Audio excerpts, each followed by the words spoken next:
E hoje nós vamos trabalhar os capítulos 4 e 5 do livro do Apocalipse.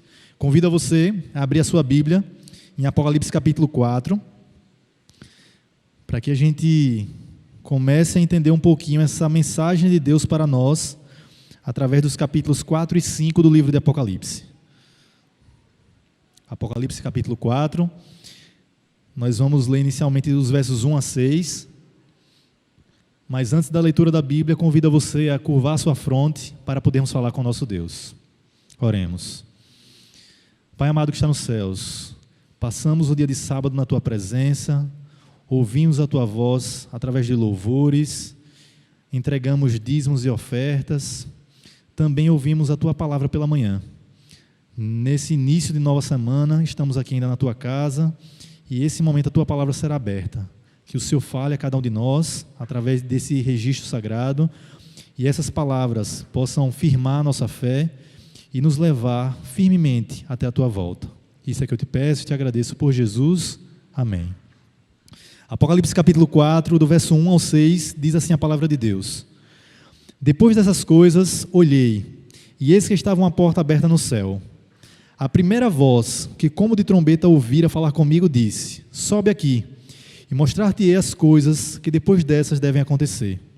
Fui logo arrebatado em espírito, e eis que um trono estava posto no céu, e assentado um sobre aquele trono. E o que estava sentado era na aparência semelhante à pedra de jaspe, de sardônica, e o arco celeste estava ao redor do trono, e era semelhante à esmeralda. E ao redor do trono havia 24 tronos, e sobre eles assentados 24 anciãos, vestidos de vestes brancas. Tinham sobre a cabeça coroas de ouro, e do trono saíam relâmpagos, trovões e vozes. Diante do trono ardiam 7 lâmpadas de fogo, as quais são 7 Espíritos de Deus. Havia também diante do trono um como mar de vidro, semelhante ao cristal. E no meio do trono e ao redor dele, 4 animais, ou seres, cheios de olhos por diante e por detrás. O capítulo 4 do Apocalipse, assim como em todo o Apocalipse, ele vai trazendo lampejos do céu, vai trazendo lampejos do santuário celestial. No capítulo 1, já foi apresentado aqui, mostra Jesus andando por meio dos 7 castiçais, né? O castiçal com 7 lâmpadas, que é o período histórico das 7 igrejas do cristianismo. E aqui no capítulo 4 vai apresentar o que nós chamamos de Sala do Trono de Deus, contido lá também no Santuário Celestial. E começa descrevendo aqui um sentado sobre o trono. Esse aqui que aparece aqui, onde João descreve com suas palavras, né?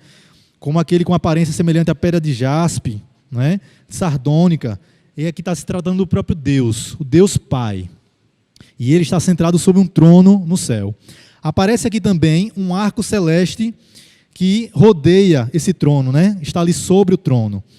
E o arco celeste, a gente conhece a história do dilúvio, e logo após o mundo ser destruído pelo dilúvio, quando Noé e sua família saem da arca, Deus faz uma aliança com o povo, né? Através da família de Noé.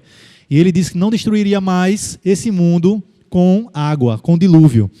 E depois que ele fala isso, olha, para afirmar nossa aliança, eu vou fazer com que toda vez apareça no céu um arco. É a minha aliança para com vocês. É um compromisso que eu faço, que não destruirei mais o mundo com água. E esse arco, o profeta Ezequiel, ele compara esse arco que ele também vê em visão, esse arco do céu, do santuário celestial, ele compara com o arco-íris que nós conhecemos aqui. Esse arco-íris, abrindo um parêntese, que hoje é utilizado para defender ideologias que não bíblicas, né? Mas esse é um símbolo muito importante aqui do santuário celestial. É o símbolo da santidade de Deus e está aqui nessa sala do trono. Aqui também apresenta 24 anciãos. A Bíblia, ela não vai denominar quem são esses 24 anciãos. Ela não vai dizer o nome deles. Existem algumas teorias para explicar, os teólogos, ao se debruçarem sobre esse assunto. Alguns dizem que é uma linguagem simbólica, em que representa ali os 12 apóstolos do Velho Testamento, os 12 profetas, as 12 tribos do Velho Testamento e os 12 apóstolos do Novo Testamento. Outros dizem que são os 24 turnos dos sacerdotes que aconteciam no santuário aqui da terra. Mas a ideia que é mais aceita é que esses 24 anciãos sejam aqueles que passaram aqui pela terra, foram ressuscitados e estão lá nos céus. A Bíblia só apresenta 3 nomes de homens que nós sabemos que estão lá, né? Enoque, que foi para o céu sem passar pela morte; Elias, que também não passou pela morte; e Moisés, que a Bíblia afirma que ele foi ressuscitado. Mas por ocasião da morte e ressurreição de Jesus, houve também uma ressurreição de justos. E os teólogos entendem que esses 24 anciãos poderiam ser esses que foram ressuscitados por ocasião da volta de Jesus, ou desculpem, da ressurreição de Jesus, e que ascenderam ao céu quando Jesus ascendeu, e que eles fariam parte desse grupo aqui de 24 anciãos, ok? Então essa é a compreensão que é mais aceita. Aparece também aqui 4 seres viventes, e a mesma descrição que Ezequiel faz lá no capítulo 1, quando ele fala lá que um desses animais, está aí no verso 7, ele tinha o rosto de leão, o outro, o rosto de um bezerro ou de um boi, o terceiro era o rosto como de homem e o quarto como de uma águia. E Ezequiel apresenta esses 4 seres viventes como sendo 4 querubins, que estão na presença imediata de Deus. Eles possuem 6 asas, com 2 eles voam, com 2 cobrem os pés, e com 2 eles cobrem o rosto, por estarem ali na presença imediata de Deus, ok? Então, essa é a descrição que é apresentada aí, no capítulo 4. Esse capítulo 4, como nós sabemos, os capítulos da Bíblia eles foram colocados posteriormente, mas ele tem uma continuação no capítulo 5, né? Na verdade, a mesma narrativa que vai se estendendo aí. E agora, gostaria que vocês fossem agora para o capítulo 5, a partir do verso 1, que vai agora apresentar algo mais desse contexto aí da sala do trono. Fala aí no verso 1, capítulo 5. E vi na destra do que estava sentado sobre o trono um livro, escrito por dentro e por fora. E esse livro estava selado com 7 selos. Vi um anjo forte, bradando com grande voz, e disse: quem é digno de abrir o livro e de desatar os seus selos? E ninguém no céu, nem na terra, nem debaixo da terra, podia abrir o livro, nem olhar para ele. E eu, João, chorava muito, porque ninguém fora achado digno de abrir o livro, nem de o ler, nem de olhar para ele. Porém, um dos anciãos me falou: não chores. Eis aqui o leão da tribo de Judá, a raiz de Davi, aquele que venceu para abrir o livro e desatar os seus selos. Verso 6. E olhei, e eis que estava no meio do trono 4 animais viventes, e entre os anciãos um cordeiro, como havendo sido morto. Ele tinha 7 pontas e 7 olhos, que são 7 Espíritos de Deus enviados a toda a terra. Ele veio, tomou o livro da destra do que estava assentado no trono. E havendo tomado o livro, os 4 animais e os 24 anciãos prostraram-se diante do cordeiro, tendo todos eles harpas na mão e salvas de ouro cheias de incenso, que são as orações dos santos. Verso 9, cantavam um cântico novo, dizendo: digno és de tomar o livro e de abrir os seus selos, porque foste morto, e com o teu sangue compraste para Deus homens de toda tribo, língua, povo e nação. Verso 10, para finalizar: para o nosso Deus os fizeste reis e sacerdotes, e eles reinarão sobre a terra. O capítulo 4 apresenta aquela sala do trono, com os 4 seres viventes, com os 24 anciãos, com seus tronos ao redor do trono central de Deus. E agora, João, ele fica chorando, porque existia um livro aberto na mão direita de Deus Pai, e ninguém ali no céu, até aquele momento, foi achado digno de abrir aquele livro de 7 selos. E quando João está nesse desespero, um daqueles anciãos diz: mas tem um que ele é digno de abrir esse livro. E eu queria ler para vocês o que a irmã White fala sobre esse livro, né? Esse livro dos 7 selos está lá no livro que é em inglês, né? No Manuscript Releases, no volume 9, página 7. Ela falando sobre esse livro de 7 selos, ela diz assim: olha, nesse livro, a história das providências de Deus e a história profética das nações e da igreja estão nele contidos. Nesse livro também estão contidas as declarações divinas, sua autoridade, seus mandamentos, suas leis, todo o conselho simbólico do Eterno e a história de todos os poderes que governaram as nações. Em linguagem simbólica, estava contida naquele livro a influência de toda nação, língua e povo, desde o início da história da Terra até o seu fim. Então, esse livro tem uma importância muito grande, porque o abrir dele era uma revelação de que mesmo em meio aos períodos em que os cristãos passariam por dificuldades, por lutas, por perseguições, teria um Deus no céu que estaria protegendo o seu povo. Teria um Senhor que, diante de todas as dificuldades, ele estaria ainda no governo desse mundo mau. Esse mundo que é governado ainda por Satanás.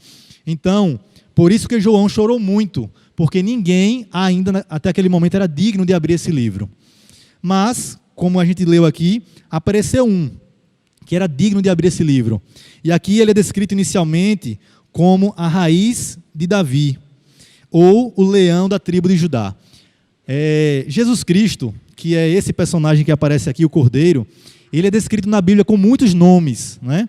E quando fala aqui a raiz de Davi, ele está fazendo uma referência ao que o profeta Isaías falou lá em Isaías capítulo 11, quando descreve o Messias como sendo da raiz de Davi, da descendência de Davi, da linhagem real de Davi. Quando também fala aqui que ele é leão da tribo de Judá, Davi era da descendência da tribo de Judá, não é?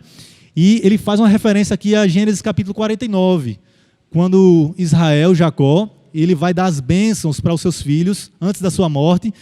Ele chama a descendência de Judá como sendo um leãozinho, o leão que em algum momento age em sua ferocidade. E aqui em Apocalipse, no capítulo 5, parece que há uma contradição. Jesus é apresentado em algum momento nas palavras de João como um leão, e nós sabemos que o leão é um animal forte, um animal feroz, conhecido como o rei da selva. E em outro momento, ele é apresentado aqui como um cordeiro. E como eu falei, Jesus ele ocupa vários espaços e vários nomes na Bíblia, e ele tem essas duas características. Em algum momento, ele age como leão, de forma forte e feroz, mas em outro momento, ele age como um cordeirinho manso, um cordeirinho inocente, sem mancha. Também o profeta Isaías, em Isaías 53, ele fala que Jesus seria o cordeiro, né? Aquele cordeiro manso que não questionaria os seus zombadores, aqueles que estavam matando ele, estavam fazendo perseguição contra ele. Então, essas características aqui de leão e de cordeiro são características de Cristo em determinado momento. E o próprio João Batista, quando viu Jesus iniciando seu ministério, ele olha para Jesus e diz: eis o Cordeiro de Deus que tira o pecado do mundo. O livro de Apocalipse, ele é permeado pelo santuário celestial. E essa linguagem do santuário era muito clara a figura do Cordeiro. O Cordeiro que tinha sido morto, né, desde a fundação do mundo, né, pelas palavras proféticas indicando a Jesus Cristo, mas no santuário aqui da terra, todos os dias era morto ali o cordeirinho, simbolizando que um dia o verdadeiro cordeiro seria morto.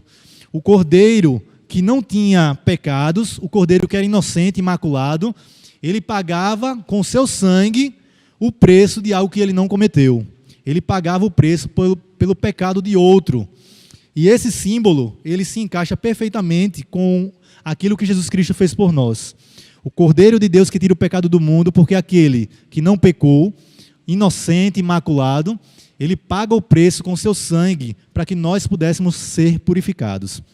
Então, nesse contexto aqui do capítulo 5, aparece esse Cordeiro que pagou o preço e foi o único digno de abrir aquele livro de 7 selos.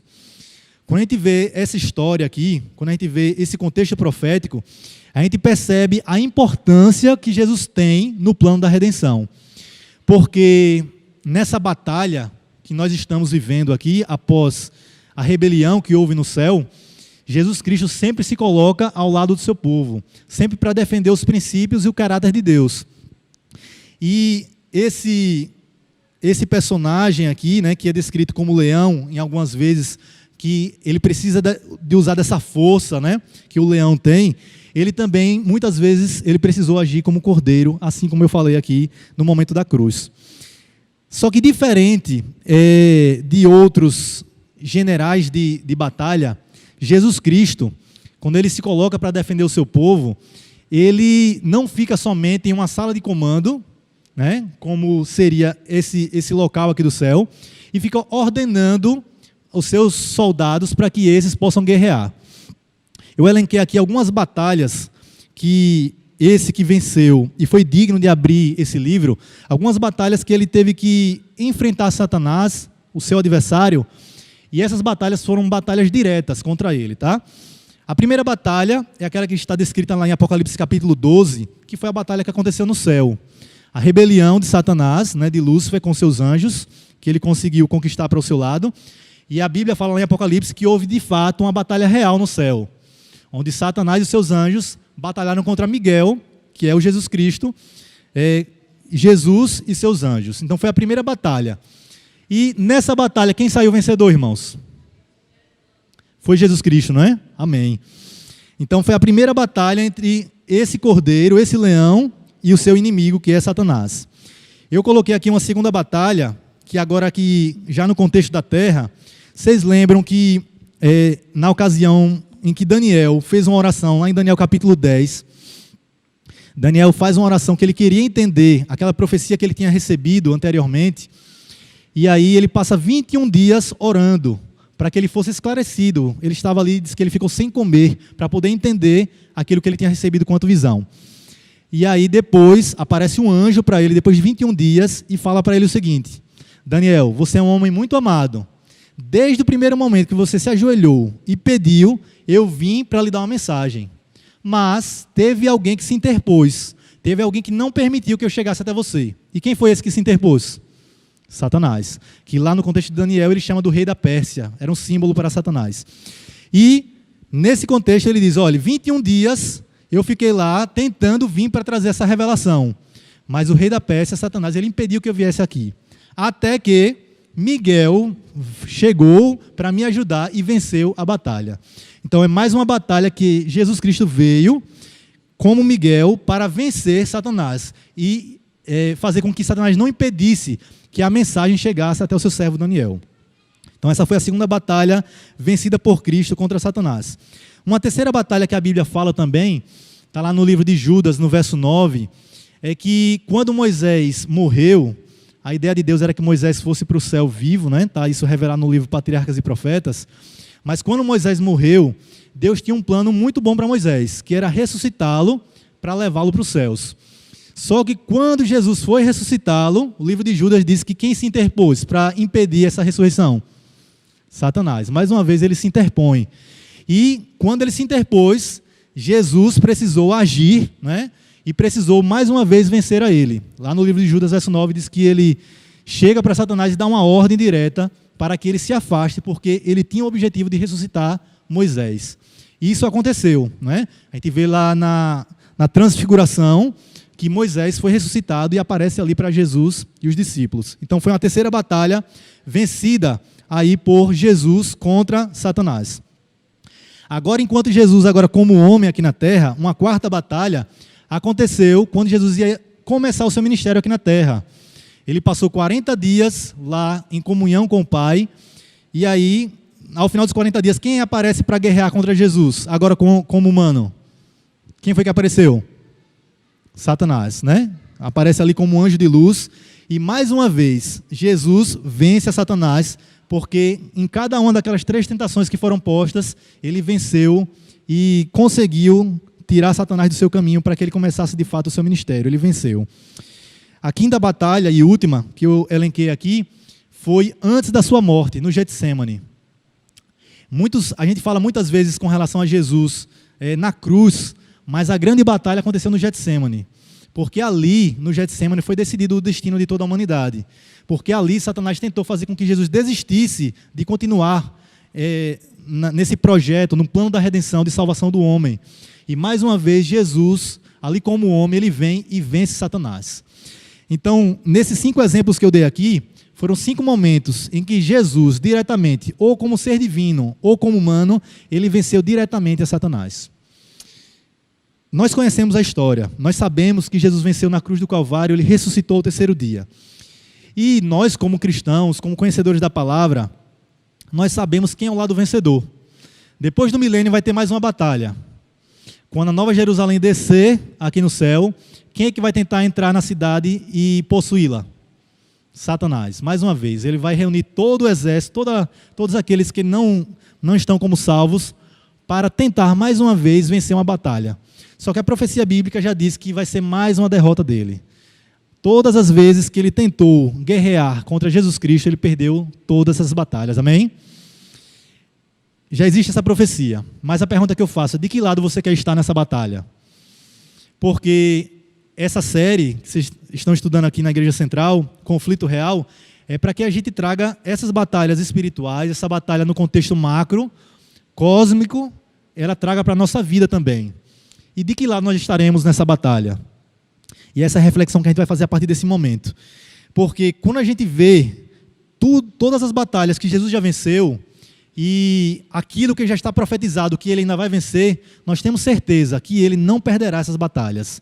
Nunca perdeu, nem vai perder. E existe um convite para nós de estarmos do lado vencedor. Mas esse convite, ele é carregado também de algumas decisões que nós precisamos tomar. Porque quando eu faço essa apresentação de todas as batalhas que foram vencidas por Jesus, é muito fácil você dizer: eu quero estar nesse grupo aí, eu quero estar do lado desse general, eu quero estar do lado desse capitão que venceu todas as batalhas. Mas além de falar que quer estar desse lado, nós precisamos aprender como estar do lado certo. Temos que aprender como guerrear essa guerra que é real em nossas vidas, que é diária, para que naquele dia em que os salvos serão premiados com os louros da vitória, com a vida eterna, nós possamos estar nesse grupo de salvos e de vitoriosos. Então, como fazer para estar do lado certo e do lado vencedor? E para nós, como humanos, aprendermos como sairemos vitoriosos dessa batalha, a gente precisa olhar para aquele que venceu todas as batalhas, sim ou não? O nosso grande exemplo, o nosso grande lutador de batalhas é esse que eu acabei de descrever. O leão da tribo de Judá, a raiz de Davi, o cordeiro que foi morto desde a fundação do mundo. Esse que é um ser divino, que venceu batalhas enquanto Deus lá no céu, mas ele veio aqui para a terra e venceu batalhas enquanto homem. E qual foi o sucesso? Qual foi a fórmula do sucesso para que ele vencesse essas batalhas? Eu citei aqui que ele venceu a batalha no deserto da tentação. E como foi que Jesus venceu essa batalha? O que é que vocês poderiam me dizer? Como foi que ele venceu essa batalha contra Satanás? Está escrito, primeiro, todas as vezes que Satanás vinha tentando desvirtuar, fazer Jesus desobedecer, o que é que ele respondia? Está escrito. Isso quer dizer que Jesus, enquanto homem, ele tinha conhecimento de quê? Da Bíblia, da palavra de Deus.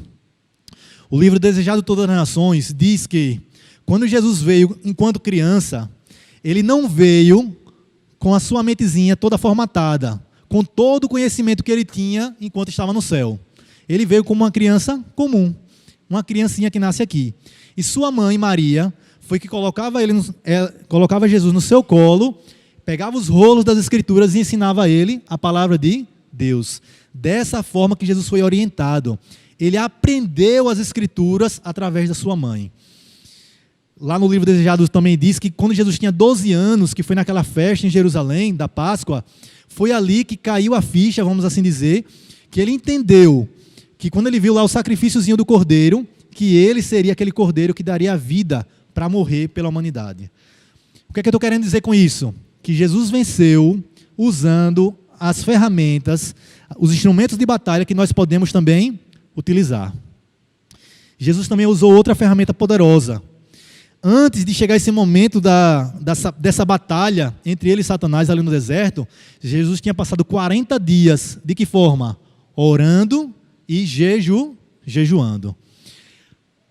O processo de vitórias espirituais, que é o que a gente está tratando aqui nesse momento, ele passa por comunhão com Deus. Ele passa por conhecimento e relacionamento com Deus. É impossível vencer batalhas espirituais sem estar conectados com aquele que é a fonte de todas as forças e todas as vitórias. Jesus Cristo, enquanto homem, ele estava sempre conectado com o Pai. A Bíblia diz O Espírito de Profecia amplia esse conhecimento, que Jesus passava muitas noites em oração. Jesus não tinha pecado, Jesus era uma pessoa que todas aquelas admiravam por suas atitudes, mas ele vivia uma vida de oração. E nós, que não temos essa característica de uma vida sem pecado, nós que muitas vezes já caímos, tantas vezes já caímos, será que nós precisamos ter uma vida de oração? Só que nós muitas vezes queremos vencer as batalhas sem orar. Muitas vezes a gente quer vencer as batalhas sem estudar a palavra de Deus.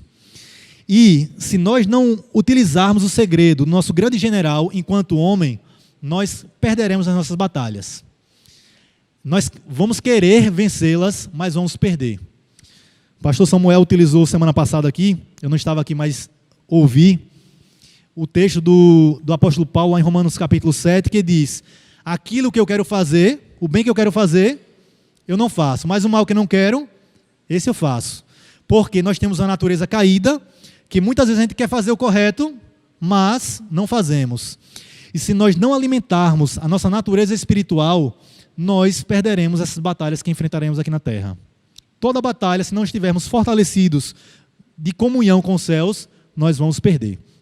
Então, Jesus já ensinou essa lição, e eu queria que a gente abrisse a Bíblia agora, no livro de Efésios, capítulo 6, dos versos 10 ao 13, que o apóstolo Paulo ele vai fortalecer essa ideia da batalha e fortalecer a armadura que nós precisamos utilizar para essa batalha. Efésios capítulo 6, dos versos 10 ao 13. Efésios capítulo 6, do verso 10 ao 13, diz assim a palavra de Deus: no demais, irmãos meus, fortalecei-vos no Senhor e na força do seu poder. Revesti-vos de toda a armadura de Deus, para que possais estar firmes contra as astutas ciladas do diabo.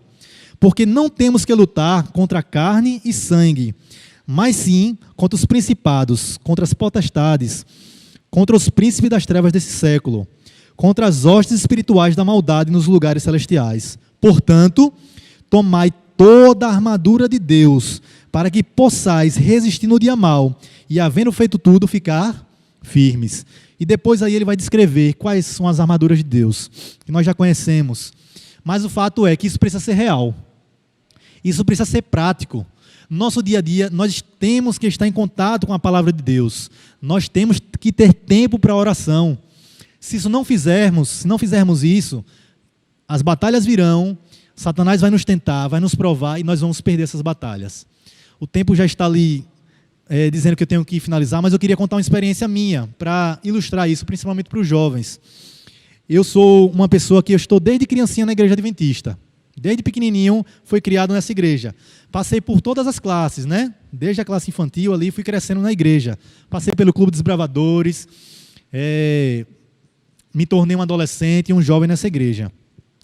E eu ia para a igreja, né, porque minha mãe, enquanto criancinha, porque minha mãe me levava para a igreja, e a gente se acostuma, a gente gosta de estar aqui na igreja, né? Mas a gente vai crescendo, né, e os desafios vão aumentando, a parte espiritual vai nos cobrando para que nós tenhamos ela mais fortalecida para enfrentar os desafios da vida. E eu me tornei um jovem dentro da igreja adventista. E enquanto jovem, eu comecei a ver que aquilo que minha mãe me ensinou, aquilo que as professoras da escola sabatina me ensinaram, que os meus líderes me ensinaram, agora ele começava a ficar em um conflito na minha vida. Será que aquilo que eu aprendi é de fato aquilo que eu quero viver? Ou simplesmente era aquilo que os outros quiseram me colocar? E esses conflitos eles foram aparecendo na minha mente. E teve uma época, Rosildo, nunca comentei isso com ele, mas que eu e Rosildo nós fomos convidados para dar um estudo bíblico para uma amiga nossa, para a Flávia. E eu era um jovem ali de cerca de 20 anos. Rosildo, acho que tinha entrado na igreja tinha pouco tempo, estava com todo fervor. E nós fomos dar esse estudo bíblico. E eu fui formado aqui na igreja, conheci as historinhas da Bíblia todas. Se me perguntassem aí quantos capítulos tinha a Bíblia, se dissesse para eu recitar todos os livros da Bíblia, eu sabia. Se dissesse para recitar os 10 mandamentos, eu sabia. Fui dar esse estudo confiante, vai dar tudo certo. Vamos trazer mais uma alma para o reino de Cristo. E nós começamos o estudo. Os primeiros estudos mais tranquilos, mais fáceis, mas essa pessoa que a gente começou a dar o estudo era uma pessoa que tinha muitas inquietações, muitas dúvidas, e começou a fazer perguntas, começou a questionar algumas coisas. E sabe o que eu percebi? Que eu sabia quase nada. Eu não, nesse momento da minha história, enquanto jovem, eu não tinha relacionamento com Deus. Eu vinha para a igreja, participava das atividades, mas não lia a Bíblia. Não tinha tempo de oração. E quando chegou em uma batalha espiritual, que ali estava se travando por aquela alma, eu percebi que estava fraco. Eu não sabia manejar tão bem a minha espada. Eu não tinha tempo de oração. E percebi que era um soldado muito fraco. Um soldado que não estava pronto para a batalha. O tempo passou, chegou um momento que teve uma casa aberta aqui em Aracaju, e Deus me impressionou para comprar um livro. E eu comprei um livro Eventos Finais. E eu não tinha o hábito da leitura da Bíblia, como eu falei a vocês. Para vocês terem ideia, eu ia para a igreja com a Bíblia que eu pegava da minha mãe, porque eu nem tinha minha Bíblia própria. A minha Bíblia do batismo já não existia mais. Como lá na minha casa tinha várias Bíblias, eu pegava uma Bíblia e ia para a igreja, mas não era a minha Bíblia, era uma Bíblia lá de casa. E eu comprei esse livro e comecei a ler. E Deus começou a mexer muito comigo. E eu fui entendendo que eu precisava ter uma vida espiritual, uma vida de comunhão com Deus. Porque nessa batalha que nós estamos inseridos, se nós não tivermos vida de comunhão, nós vamos sair perdedores. Mesmo tendo conhecimento geral daquilo que vai acontecer do lado vencedor, nós sairemos perdedores nessas batalhas. E no ano 2011, logo depois, eu tomei uma decisão, disse: Senhor, já comecei o ano bíblico várias vezes, mas nunca cheguei ao final. Eu não sei nem se tinha passado o livro de Gênesis das outras vezes, mas no ano 2011 eu disse: eu vou começar a leitura da Bíblia e vou chegar lá em dezembro e vou finalizar essa leitura. Senhor, me ajude. E fiz esse propósito com Deus. E Deus, Ele começou a fazer com que eu lesse. No início era difícil acordar mais cedo para ler a Bíblia. Eu não tinha tanta disposição, não era algo tão habitual para mim, mas eu comecei a ler a Bíblia e Deus foi começando a trabalhar na minha vida. Deus foi começando a me transformar. E essa Bíblia aqui, que eu carrego, já está velhinha. Minha esposa sempre diz: por que você só gosta dessa aqui? É porque essa é a Bíblia que eu comprei em fevereiro de 2011. Quando eu comecei a estudar a palavra de Deus, eu tenho que ter a minha Bíblia, porque sempre eu pego a da minha mãe, então eu tenho que ter a minha. E eu comprei essa Bíblia aqui em fevereiro de 2011. Ela está toda rabiscadinha, está velhinha, já troquei de capa algumas vezes, mas é a que eu gosto de estar, é a minha espada. E essa leitura da palavra de Deus mudou a minha vida. Eu era um jovem que sentava no banco da igreja, vinha para o JA, mas não gostava de participar. Não gostava de vir aqui à frente, não gostava de cantar. Enquanto criança, participava do 13º sábado, participava das programações, mas quando fui tornando adolescente e jovem, já não queria mais estar à frente da igreja. Sentava lá na galeria e não queria mais participar das coisas da igreja. E quando eu fui começando a ler a Bíblia, o Espírito Santo foi trabalhando na minha mente, me reavivando. No ano 2012, um ano após eu começar a ler a Bíblia, fiz o meu primeiro sermão lá na igreja de Siqueira Campos. Porque Deus estava começando a me movimentar, mexer com a minha vida, me mostrar que eu precisava estar atuante nessa guerra. E em 2012 comecei a pregar, no ano 2013 me tornei ancião lá na igreja de Siqueira Campos. E de lá para cá tenho atuado nesse exército, onde temos esse líder, esse Jesus Cristo que venceu todas as batalhas.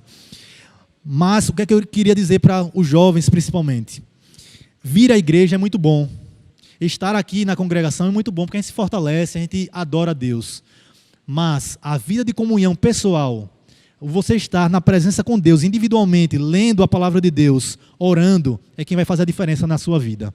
Fez a diferença na minha e com certeza na diferença de muitos irmãos que estão aqui. Nessa batalha espiritual que nós estamos inseridos, se não houver vida de comunhão com Deus, nós não venceremos. O bem que nós vamos querer fazer, nós não faremos, porque não teremos forças vindas do alto. Nós só sairemos vitoriosos dessa batalha se estivermos em comunhão com aquele que nunca perdeu uma batalha. Então, precisamos utilizar as armaduras que Deus nos deixou. Temos que diariamente estudar a Bíblia, temos que diariamente ter tempo de oração, utilizar o espírito de profecia que foi aqui utilizado no Kahoot, né? Temos que ler esses livros preciosos que Deus nos deu para os nossos dias, para que a gente compreenda melhor os planos de Deus para nós. E esse é o objetivo que Deus quer. Ele quer abrir, ampliar a nossa visão, para que o Espírito Santo possa preencher a nossa mente e o nosso coração, para que dessa forma, não as nossas próprias forças, porque com as nossas próprias forças a gente não vence nenhuma batalha, mas com as forças vindas do alto, nós possamos vencer as batalhas espirituais que estão na nossa vida. E eu queria agora, para finalizar, que nós lêssemos um último verso. Nós lemos aí nos capítulos 4 e 5 de Apocalipse, o ambiente da sala do trono, onde aparece Jesus, o único digno de abrir aquele livro de 7 selos. E na sala do trono, fala lá que Deus Pai estava sentado naquele trono, e 24 tronos tinham ali ao redor. Esse mesmo ambiente é o que, em momento posterior, aconteceria o julgamento. Mas eu queria voltar agora para o capítulo 3, queria que vocês abrissem em Apocalipse capítulo 3, verso 21. Nós estamos vivendo no tempo de que igreja? Profética. Laodiceia, né? A 7ª igreja. Então, para nós que vivemos no período de Laodiceia, existe uma promessa, que está aí no capítulo 3, no verso 21. Olha o que diz a palavra de Deus. Ao que vencer, lhe concederei que se assente comigo no meu trono, assim como eu venci e me assentei com meu Pai no seu trono. Amém? Eu acho esse texto espetacular. Jesus Cristo, ele venceu. Como a gente viu, todas as batalhas aqui, e a principal batalha que foi aquela na cruz do Calvário. Ele venceu. E por ele ter vencido, o Pai permitiu que Jesus assentasse com ele também no trono celestial. Esse trono que nós vimos aqui em Apocalipse capítulo 4. E Jesus agora vai estender a promessa de sentar no trono não só para ele. Ele diz, todo aquele que vencer, todo aquele que permanecer firme, todo aquele que estiver ao meu lado, o lado vencedor, um dia, quando vocês chegarem lá nos céus, eu vou permitir que vocês também se sentem no meu trono, que eu me assento com meu Pai. Que privilégio espetacular. Você já se imaginou sentando, não simplesmente em um trono de um rei terrestre, mas sentando no trono do rei do universo? Eu não sei vocês, mas eu desejo sentar nesse trono. E acredito que todos desejam sentar nesse trono. Esse trono que vai ser, que já é, mas que cada vez mais vai ser o trono de onde saem todas as ordens de Deus, todos os mandos de Deus para o universo, onde vai ter a terra como seu principal centro de controle. Deus vai permitir que a gente se assente nesse trono. O meu desejo é que cada vez mais nós possamos estar do lado vencedor, que possamos nos conectar com Ele, nos relacionar com Jesus Cristo, utilizando as armas dessas batalhas que nós estamos inseridos, para que no dia que Ele vier, no dia que Jesus Cristo voltar, Ele possa dizer para cada um de nós, vinde benditos do meu Pai, possui por herança o reino que está preparado desde a fundação do mundo. Que Deus nos abençoe. Vamos ficar todos de pé para fazermos a oração.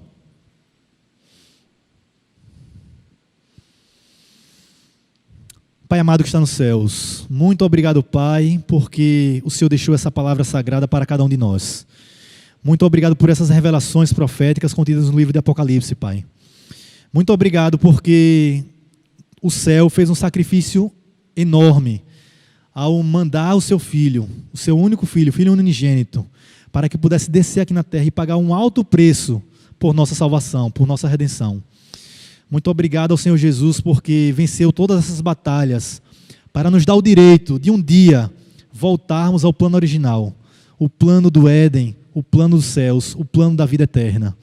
E que cada um que está aqui, Pai, o Senhor possa derramar o Teu Santo Espírito na vida de cada um desses, para que o Teu Santo Espírito possa dar forças, possa dar coragem, perseverança, para trilharmos a vida aqui na terra, vencermos as batalhas do dia a dia, para no dia que o Senhor Jesus Cristo voltar, todos nós possamos subir aos céus e desfrutar da vida eterna. Que possamos, como está prometido pelo Senhor, sentar no trono do universo, desfrutar desse trono que pertence ao Senhor Deus. Que o Senhor nos dê uma semana, Pai, de paz, uma semana de alegria, uma semana de vitórias. Que nós possamos ter comunhão contigo a cada dia. E que através dessa comunhão o Senhor comunique para nós esse poder e essa força para vencermos as batalhas. Isso é que eu te peço, não confiando nas minhas palavras, mas confiando nas promessas da Tua palavra. E em nome de Jesus, amém.